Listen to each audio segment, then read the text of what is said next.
O meu nome é Elsa Land, sou de Frankfurt, na Alemanha. Ainda não entrei para o mercado de trabalho. Será que vou ter as mesmas oportunidades que os homens têm?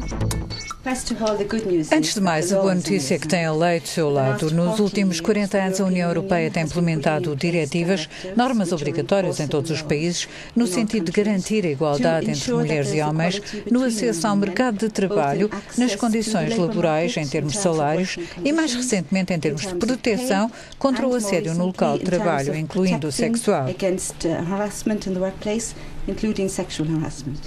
Dito isto, o meu conselho é, quando procurar um emprego, tente averiguar as políticas em vigor sobre os ordenados. Na empresa em questão, tente apurar também quais são os outros benefícios para além do salário.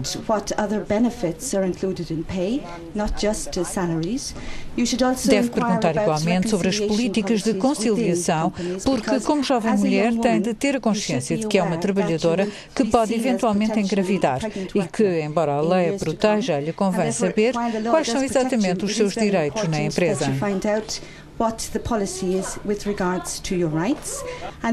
Deve ainda ter o cuidado de não assinar nenhum documento em branco na altura do contrato, porque pode estar a assinar um acordo de despedimento. Há relatos de casos deste género.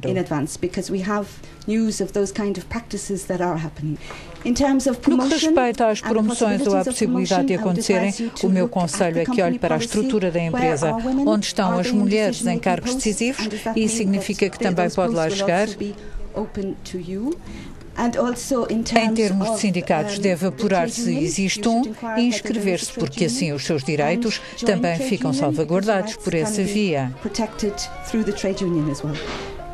Na Alemanha existe um organismo de defesa da igualdade de género que pode fornecer proteção em caso de discriminação. Está baseado em Berlim. Resta-me desejar-lhe boa sorte e muito sucesso na sua entrada no mercado de trabalho. Se quiser colocar uma pergunta ao YouTalk, clique mais abaixo.